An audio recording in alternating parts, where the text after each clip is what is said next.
In nomine Patris et Filii et Sancti. Amen.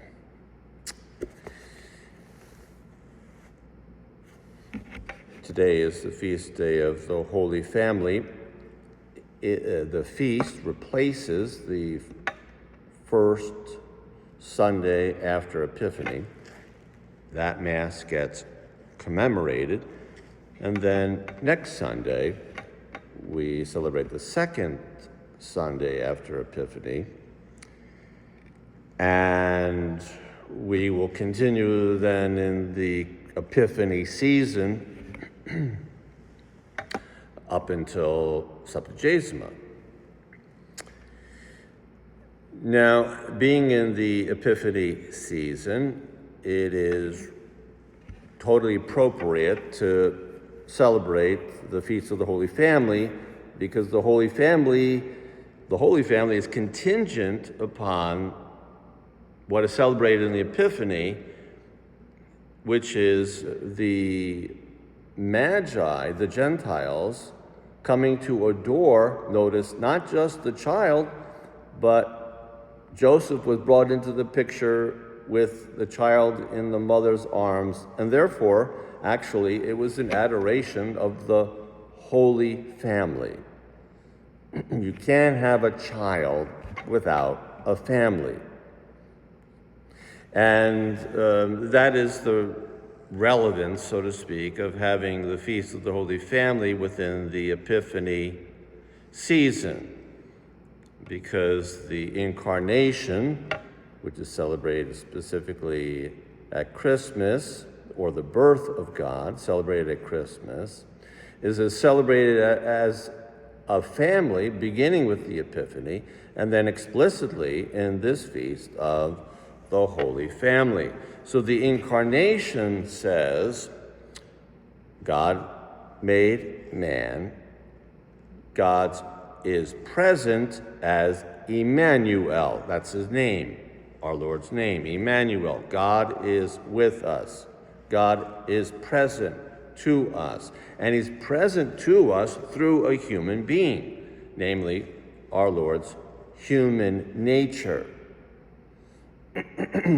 So all of this teaching, Catholic teaching, is understandable in light of the fact of the Incarnation, or the birth of God as man, as a child, at Christmas, and then extended in the Feast of the Epiphany, and now in the Feast of the Holy Family. We celebrate how that Incarnation brings a family together, or forms a family, and it's a holy family that is formed. So instead of just having a child communicating the presence of God, we have the family communicating the presence of God, because, of course, the family is rooted in a married couple, and that married couple should have a sacrament that binds them, the sacrament of matrimony. And that is certainly, because of the sacrament, it is the place of God's presence between that couple, and then with the fruit of that union, namely children. So God's Holy Family, God's human family, becomes the means now of communicating not only amongst themselves, but to the whole world, of God's presence. So a Holy Family is the means by which God is now communicating his presence to the world. We're going to look just at a couple of obvious ways in which the Holy Family is, in fact, holy and a family. As a backdrop to this feast, we understand that just as the natural family, if it is holy, is a means of communicating God's grace to God's presence to the world, So to the church is a family. We understand things in a familial way. Family, minimally speaking, has to have a father, a mother, and a child. In the church, we have the hierarchy as representing the father. That's why priests are called father. Then we call the church itself our mother. She nurtures us with the sacraments and other means of communicating God's grace. And then the faithful are the children within the family of the church. So, although we speak about the natural family as a holy family, the church, of course, is also a family, and it too is a holy family because it communicates the grace of God. So first, just again, stating the obvious, a holy family has to be holy and a family. And to be holy means it's set apart for God. A lot of people don't like that today because that means a division between us and them. And, well, that's in fact the case. God wishes to draw us out from the world, from its vices, and to establish himself within a familial context. And ecclesia, by the way, the Latin word for church, ecclesia, is two Greek words, to be called out. It's the people who are called out. Called out of what? Called out of the world. A holy family is called out from the world to precisely be holy and then to communicate that holiness to the world. But it had to be called out from the world in order to do that so it would not be immersed in the vices and sins of the world. So the Holy Family is holy. It's been called out. It's, in this case, unique. And so too is every Catholic Holy Family unique in the sense that it's different from other Holy Families if it is truly Catholic and holy. It is not God because they operate according to the faith, which makes it holy. So the Holy Family is holy, it's set apart, and it's a family, obviously. It's a family. But unfortunately today, what is obvious, what used to be common sense, is no longer common. So we used to not have to define what we meant by family, but today we have to. We have to insist. There's only one kind of family, and it's a family between a man and a woman, not two men, not two women. And minimally, it has to have a child, not dogs and cats, but actually another human being as the product of its marital union, or at least as an acceptance of another human being by the couple. So a holy family is holy and it's a family. In this case, it's Joseph, Mary, and the child Jesus. Obvious, but not so obvious today. And of course, what I'm saying would be absolutely insulting to the mindset of the world today, because they want to insist, and it's being accepted by priests, bishops across the board, that two men can establish a family in which to baptize children. So priests are baptizing children in the context of a relationship between two men. You can't do that because the Holy Family has to raise children in the Catholic faith, and if two men are living together, they're obviously not living in the Catholic faith, and therefore you can't baptize a child is not going to be raised in the Catholic faith. And it's also not a family. So the Holy Family is, first of all, characterized by having a holy couple. So the backbone of a family of the Holy Family, is the holiness of the couple. And just one aspect, one important, essential, but not often found today, is the fact that this couple reflects the eternal love of God by remaining, at least in this life, so to speak, everlastingly bound to each other.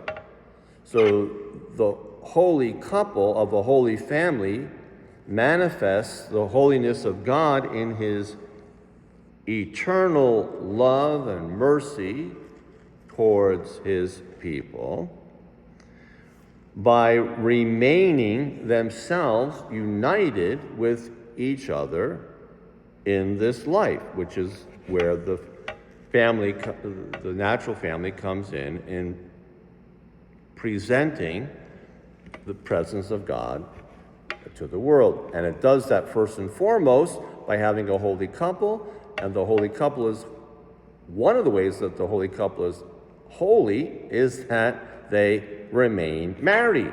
Not easy, especially today, especially when 50% of so-called Catholic marriages are divorced, like the rest of the culture, which means there's no differentiation between a so-called Catholic marriage and a non-Catholic marriage, because of course they really are not intending to remain together for sickness or health, for rich or poor, until death do we part. Because that part of the intention is obviously not present from the beginning. It raises questions about the validity of the marriage, and it certainly indicates it's not a holy couple. So the holy couple, Mary and Joseph, were holy because they both exercised themselves in the virtue of charity. And for a natural family to be holy, it too must exercise the virtue of charity. What would that mean? As it would mean for anybody, a holy couple consists of two people who love God above all else. And that's manifested negatively in a refusal to commit sin because of this prior love of God above all other creatures, regardless of who or what they are. So Mary and Joseph reflect the holiness of a holy couple in a holy family because they have the virtue of charity. They put God first. They set time aside specifically for God. They kept God in their lives, in their individual lives, and in their relationship. And that's one of the ways that they kept their relationship holy. They put God first. They set time aside for prayer. They left space for God. They didn't think that the other spouse had to fulfill all of their needs, which is, of course, impossible for another creature to do. And so they always left room for God. So in a sense, a holy couple is triangulated because it's a relationship between three people: the husband, the wife, and God. So both Mary and Joseph put God first in their lives. They both had commitments to God before they entered into a marriage relationship. both of them were committed to the virtue of charity chastity, before they entered into their relationship with one another, and they fulfilled that vow of chastity before they entered into their married relationship while they were still married. They kept their commitments to God even in the context of their married relationship. And so a holy couple needs to keep the virtues and the commandments to God first, even in the midst of the relationship, of the married relationship. And secondly, besides having a holy couple, the Holy Family has holy children. So a holy family is holy, it's a family.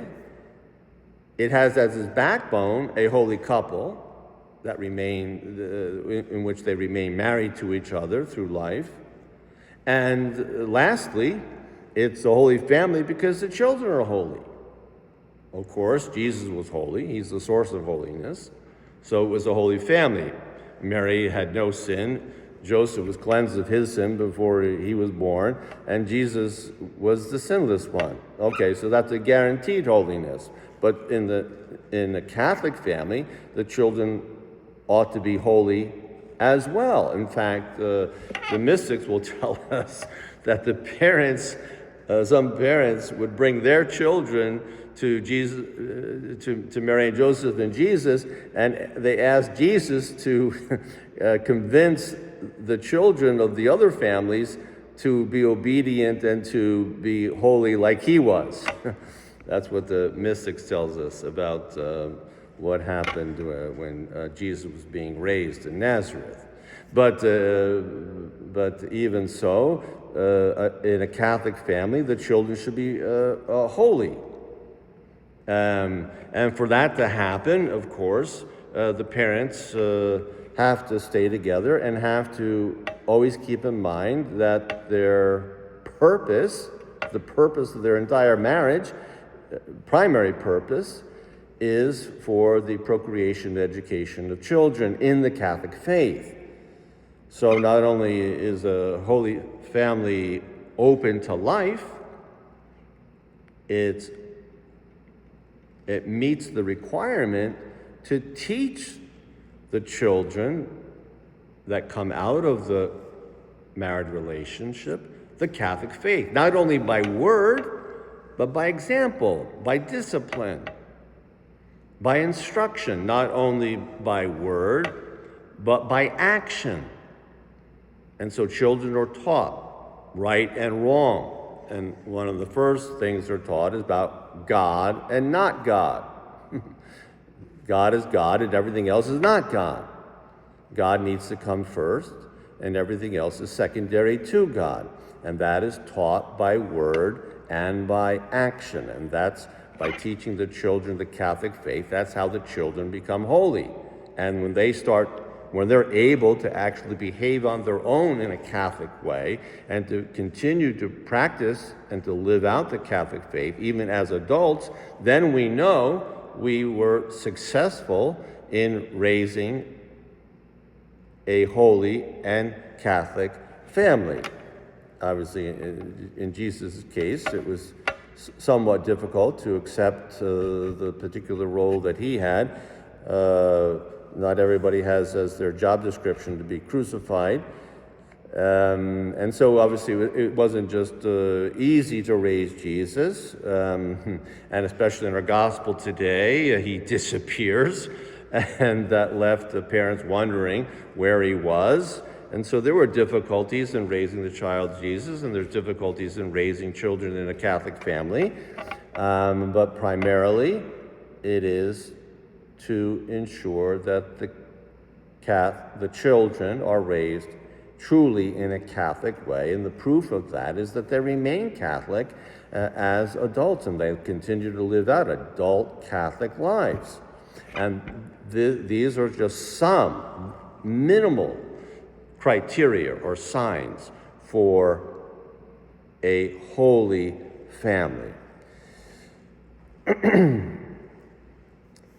So today we are blessed to celebrate a truly holy family, knowing that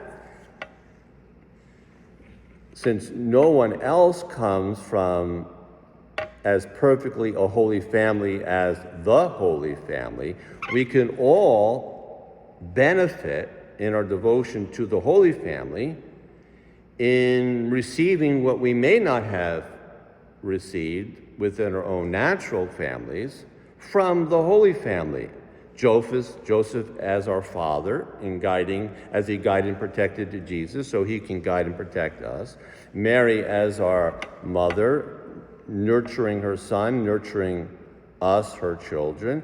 And Jesus as our model, an instructor, an example, and life giver for what it means to become children again, the very criteria apart from which no one enters heaven. Unless you become like children, you shall not enter the kingdom of heaven.